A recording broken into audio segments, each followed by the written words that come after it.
रुग्णालयामध्ये मासे विक्री सुरू असल्याचा पर्दाफाश करण्यात आलेला होता। लोकशाही मराठीच्या बातमीनंतर वाशिममधल्या प्रशासनाला जाग आलेली होती।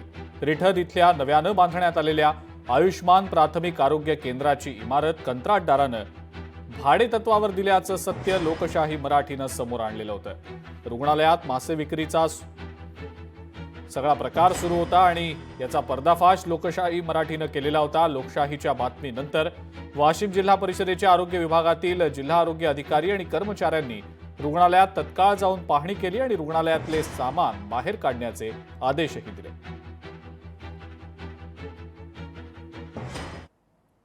रिठद प्राथमिक आरोग्य केंद्र हे मंजूर झालेलं आहे आणि त्याचं कन्स्ट्रक्शन पूर्ण झालेलं आहे आणि त्याचा ताबा जे आहे तो 2024 मध्येच घेण्यात आलेला आहे। परंतु तो मनुष्यबळाचा जो शासन निर्णय आहे तो शासन निर्णय निर्गमित झालेला नसल्यामुळं कंत्राटदार आहेत त्यांनी ते इमारतीची देखभाल करण्यासाठी निलेश गवई नावाचा जो व्यक्ती होता त्याला तिथे ते ठेवलेलं होतं आणि तो तिथे राहत होता। तो जर व्यवसाय करत असेल तर तो चुकीचा आहे। मी या संपूर्ण प्रकरणाची चौकशी करून याच्यात जे कोणी समजा दोषी असतील तर त्या दोषींवर कारवाई होईल। लोकशाही मराठी ऐका, पहा, जागरूक रहा।